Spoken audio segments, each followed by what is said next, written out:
Hello friends, welcome to Megashree's kitchen. ಇವತ್ತಿನ video ಮೂಲಕ ತುಂಬಾ ಸುಲಭವಾಗಿ ಅಷ್ಟೇ ರುಚಿಯಾಗಿ ಟೊಮೊಟೊ ರಸನ ಯಾವ ರೀತಿ ಮಾಡೋದು ಅಂತಂದ್ಬಿಟ್ಟು ತೋರಿಸ್ಕೊಡ್ತಾ ಇದ್ದೀನಿ. ಈ ಟೊಮೊಟೊ ರಸನ ಬಂದು ಬರೀ 5 ನಿಮಿಷದಲ್ಲಿ ರುಚಿಯಾಗಿ ಮಾಡ್ಕೋಬೋದು. ಸೊ ಬನ್ನಿ ಇವಾಗ ಲೇಟ್ ಮಾಡ್ದಿರಾ ಈ ಟೊಮೊಟೊ ರಸನ ಯಾವ ರೀತಿ ಮಾಡೋದು ಅಂತಂದ್ಬಿಟ್ಟು ನೋಡೋಣ. ಈ ಟೊಮೊಟೊ ರಸ ಮಾಡೋದಕ್ಕೆ ಮೊದಲು ಟೊಮೊಟೊನ ಕಟ್ ಮಾಡ್ಕೊಂಡು ತಗೋಬೇಕು. ಸೊ ನಾನಿಲ್ಲಿ ನಾಟಿ ಟೊಮೊಟೊ ತಗೊಂಡಿದ್ದೀನಿ. ಈ ರೀತಿಯಾಗಿ ನಾಟಿ ಟೊಮೊಟೊದಲ್ಲಿ ರಸ ಮಾಡ್ಕೊಳ್ಳೋದ್ರಿಂದ ತುಂಬ ರುಚಿಯಾಗಿರುತ್ತೆ ರಸ ಟೇಸ್ಟ್ ಅನ್ನೋದು. ಸೊ ಈ ರೀತಿಯಾಗಿ ಸಣ್ಣದಾಗಿ ಮೊದಲಿಗೆ ಕಟ್ ಮಾಡ್ಕೊಂಡು ತಗೋಬೇಕು. ಟೊಮೊಟೊನ ಈ ರೀತಿಯಾಗಿ ಕಟ್ ಮಾಡ್ಕೊಂಡಿದ್ದಾದಮೇಲೆ ಒಂದು ಬೌಲ್ಗೆ ಟ್ರಾನ್ಸ್ಫರ್ ಮಾಡ್ಕೋಬೇಕು. ಸೊ ಈಗ ಈ ಟೊಮೊಟೊ ಜೊತೆಯಲ್ಲಿನೇ ನಾನಿಲ್ಲಿ ಕೊತ್ತಂಬರಿನ ವಾಶ್ ಮಾಡಿಕೊಂಡು ಕಡ್ಡಿ ಸಮೇತ ಹಾಕ್ಕೊತಾ ಇದ್ದೀನಿ. ಹಾಕ್ಕೊಂಡಿದ್ದಾದಮೇಲೆ ಕೈಯಲ್ಲಿ ಈ ರೀತಿಯಾಗಿ ಟೊಮೊಟೊನ ಚೆನ್ನಾಗಿ ಸ್ಮ್ಯಾಶ್ ಮಾಡ್ಕೋಬೇಕು. ಈ ರೀತಿ ಕೈಯಲ್ಲಿ ಟೊಮೊಟೊ ಸ್ಮ್ಯಾಶ್ ಮಾಡಿಬಿಟ್ಟು ರಸ ಮಾಡ್ಕೊಳ್ಳೋದ್ರಿಂದ ರಸ ಟೇಸ್ಟ್ ಅನ್ನೋದು ತುಂಬ ರುಚಿಯಾಗಿರುತ್ತೆ. ಇಲ್ಲ ನಾವು ಮಿಕ್ಸಿ ಜಾರಲ್ಲಿ ಹಾಕಿ ಗ್ರೈಂಡ್ ಮಾಡ್ಕೊತೀರಿ ಅಂತಂದರೆ ಅದು ಅಷ್ಟೊಂದು ಟೇಸ್ಟ್ ಅನ್ನೋದು ಬರೋದಿಲ್ಲ. ಸೊ ಹಾಗಾಗಿ ಈ ವಿಧಾನದಲ್ಲಿ ರಸನ ಒಂದ್ಸಲ ಟ್ರೈ ಮಾಡಿ ನೋಡಿ. ಈ ರೀತಿಯಾಗಿ ಟೊಮೊಟೊನ ಸ್ಮ್ಯಾಶ್ ಮಾಡ್ಕೊಂಡಿದ್ದಾದಮೇಲೆ ಇದರಲ್ಲಿಗೆ 1 ಲೀಟರ್ ಆಗುವಷ್ಟು ನೀರನ್ನು ಸೇರಿಸ್ಕೊಂಡು ಮತ್ತೊಂದು ಸಲ ಈ ರೀತಿಯಾಗಿ ಕೈಯಲ್ಲಿ ಟೊಮೊಟೊನ ಚೆನ್ನಾಗಿ ಸ್ಮ್ಯಾಶ್ ಮಾಡ್ಕೋಬೇಕು. ಸ್ಮ್ಯಾಶ್ ಮಾಡ್ಕೊಂಡಿದ್ದಾದಮೇಲೆ ಇದರಲ್ಲಿ ಕೊತ್ತಂಬರಿ ಹಾಗೆಯೇ ಟೊಮೊಟೊ ಸಿಪ್ಪೆ ಅನ್ನೋದು ಇರುತ್ತಲ್ವ, ಆ ಸಿಪ್ಪೆನ ತೆಗೆದಾಕ್ಕೊಬಿಡಬೇಕು. ಪೂರ್ತಿಯಾಗೂ ಸಹ ತೆಗೆದ್ಬಿಡಬಾರ್ದು. ಇದರಲ್ಲಿ ಹಾಗೆ ಸ್ವಲ್ಪ ಸಿಪ್ಪೆ ಇರಬೇಕು. ಆವಾಗಲೇ ನಮಗೆ ಟೊಮೊಟೊ ರಸ ಅನ್ನೋದು ತುಂಬ ರುಚಿಯಾಗಿರುತ್ತೆ. ಸೊ ಈ ರೀತಿಯಾಗಿ ಒಂದು 3/4 ಭಾಗ ಆಗುವಷ್ಟು ಟೊಮೊಟೊ ಸಿಪ್ಪೆನ ತೆಗೆದಾದ್ಮೇಲೆ ಈ ರಸನ ಪಕ್ಕಕ್ಕಿಟ್ಕೊಂಡು ಇಲ್ಲಿ ಕುಟಾಣಿಗೆ 1.5 ಟೀ ಸ್ಪೂನ್ ಆಗುವಷ್ಟು ಜೀರಿಗೆ ಹಾಕ್ಕೊತಾ ಇದ್ದೀನಿ. ಹಾಗೆಯೇ 1 ಟೀ ಸ್ಪೂನ್ ಆಗುವಷ್ಟು ಬ್ಲ್ಯಾಕ್ ಪೆಪ್ಪರ್ ಹಾಕ್ಕೊತಾ ಇದ್ದೀನಿ. ಹಾಗೆಯೇ ಒಂದು 10 ರಿಂದ 12 ಬೆಳ್ಳುಳ್ಳಿ ಸಿಪ್ಪೆ ಸಮೇತ ಹಾಕ್ಕೊತಾ ಇದ್ದೀನಿ. 1 ರೆಪ್ಪೆ ಆಗುವಷ್ಟು ಕರಿಬೇವು. ಸೊ ಹಾಕ್ಕೊಂಡಿದ್ದಾದಮೇಲೆ ಈ ರೀತಿಯಾಗಿ ಸ್ವಲ್ಪ ತರಿಯಾಗಿ ಇದನ್ನು ಸ್ಮ್ಯಾಶ್ ಮಾಡ್ಕೊಂಡು ತಗೋಬೇಕು.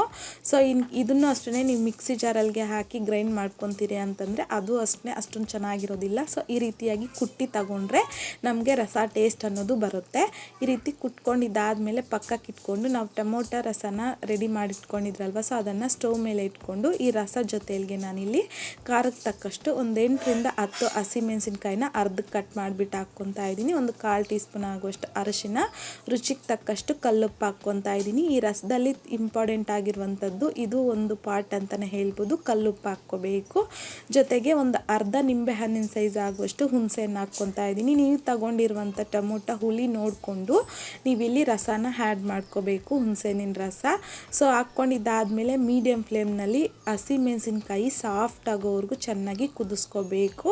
ನೋಡಿ ಈ ರೀತಿಯಾಗಿ ಹಸಿಮೆಣಸಿನ್ಕಾಯಿ ಸಾಫ್ಟ್ ಆಗಿದ್ದಾದಮೇಲೆ ಇದರಲ್ಲಿಗೆ ನಾವು ಜೀರಿಗೆ ಹಾಗೆಯೇ ಮೆಣಸೆಲ್ಲ ಕುಟ್ಟಿ ಪುಡಿ ಮಾಡ್ಕೊಂಡು ತಗೊಂಡಿದ್ರಲ್ವ, ಆ ಪುಡಿನ ಹಾಕ್ಕೊತಾ ಇದ್ದೀನಿ. ಹಾಕ್ಕೊಂಡಿದ್ದಾದಮೇಲೆ ಮೀಡಿಯಮ್ ಫ್ಲೇಮ್ನಲ್ಲಿ ಜಸ್ಟ್ ಒಂದು 2 ನಿಮಿಷ ಕುದಿಸ್ಕೊಂಡ್ರೆ ಸಾಕು. ಈ ಪುಡಿ ಹಾಕಿದ್ದಾದಮೇಲೆ ತುಂಬ ಹೊತ್ತು ಕುದಿಸ್ಕೋಬಾರ್ದು, ಆ ಫ್ಲೇವರ್ ಅನ್ನೋದು ಹಾಗೇ ಇರಬೇಕು. ಸೊ ನೋಡಿ ಈ ರೀತಿಯಾಗಿ ಕುದಿಸ್ಕೊಂಡಿದ್ದಾದಮೇಲೆ ಫ್ಲೇಮ್ನ ಆಫ್ ಮಾಡಿಕೊಂಡು ಇದಕ್ಕೆ ಒಗ್ಗರಣೆಗೋಸ್ಕರ ನಾನಿಲ್ಲಿ ಒಂದು ಚಿಕ್ಕ ಪ್ಯಾನಲ್ಗೆ 1-2 ಟೇಬಲ್ ಸ್ಪೂನ್ ಆಗುವಷ್ಟು ಎಣ್ಣೆ, ಒಂದು ಅರ್ಧ ಟೀ ಸ್ಪೂನ್ ಆಗುವಷ್ಟು ಸಾಸಿವೆ, ಒಂದು ಅರ್ಧ ಟೀ ಸ್ಪೂನ್ ಆಗುವಷ್ಟು ಉದ್ದಿನಬೇಳೆ ಹಾಕ್ಕೊಂಡು ಹಾಗೆಯೇ ಸ್ವಲ್ಪ ಹಿಂಗು, ಒಂದು 5 ರಿಂದ 6 ಒಣಮೆಣಸಿನ್ಕಾಯಿನ ಕಡ್ಡಿ ಸಮೇತ ಹಾಕ್ಕೊತಾ ಇದ್ದೀನಿ. ತುಂಬ ರುಚಿಯಾಗಿರುತ್ತೆ. ಸ್ವಲ್ಪ ಕರಿಬೇವನ್ನು ಸಹ ಹಾಕ್ಕೊಂಡು ಮಿಕ್ಸ್ ಮಾಡ್ಕೊತಾ ಲೋ ಫ್ಲೇಮ್ನಲ್ಲಿ ಕರಿಬೇವು ಕ್ರಿಸ್ಪಿ ಆಗೋವರೆಗೂ ಫ್ರೈ ಮಾಡ್ಕೋಬೇಕು.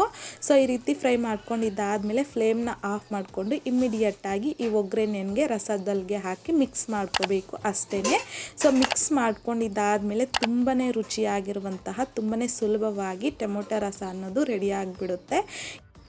ಸೊ ಈ ವಿಧಾನದಲ್ಲಿ ನೀವೇನಾದರೂ ಟೊಮೊಟೊ ರಸ ಮಾಡಿದ್ದೀರಾ ಅಂತಂದರೆ ರೈಸ್ಗಿಂತ ಈ ರಸನೇ ಜಾಸ್ತಿ ಕುಡಿತಾರೆ, ಅಷ್ಟೊಂದು ರುಚಿಯಾಗಿರುತ್ತೆ. ಖಂಡಿತ ಈ ವಿಧಾನದಲ್ಲಿ ರಸನ ಟ್ರೈ ಮಾಡಿ ನೋಡಿ. ಸೊ ಟ್ರೈ ಮಾಡಿದ್ದಾದಮೇಲೆ ನಿಮಗೂ ಸಹ ಟೇಸ್ಟ್ ಹೇಗಿತ್ತು ಅಂತಂದ್ಬಿಟ್ಟು ಮರಿದೇ ನನಗೆ ಕಮೆಂಟ್ ಬಾಕ್ಸಲ್ಲಿ ಕಮೆಂಟ್ ಮಾಡಿ, ಲೈಕ್ ಮಾಡಿ, ಹಾಗೆಯೇ ನಿಮ್ಮ ಫ್ರೆಂಡ್ಸ್ ಆ್ಯಂಡ್ ಫ್ಯಾಮಿಲಿ ಜೊತೆಗೆ ಶೇರ್ ಮಾಡಿ. ಮತ್ತಷ್ಟು ಈಸಿ ಆ್ಯಂಡ್ ಸಿಂಪಲ್ ಕ್ವಿಕ್ ರೆಸಿಪೀಸ್ಗೋಸ್ಕರ ದಯವಿಟ್ಟು ನೀವಿನ್ನೂ ನಮ್ಮ ಚಾನಲ್ನ ಸಬ್ಸ್ಕ್ರೈಬ್ ಮಾಡಿಲ್ಲ ಅಂತಂದರೆ ಸಬ್ಸ್ಕ್ರೈಬ್ ಮಾಡಿ.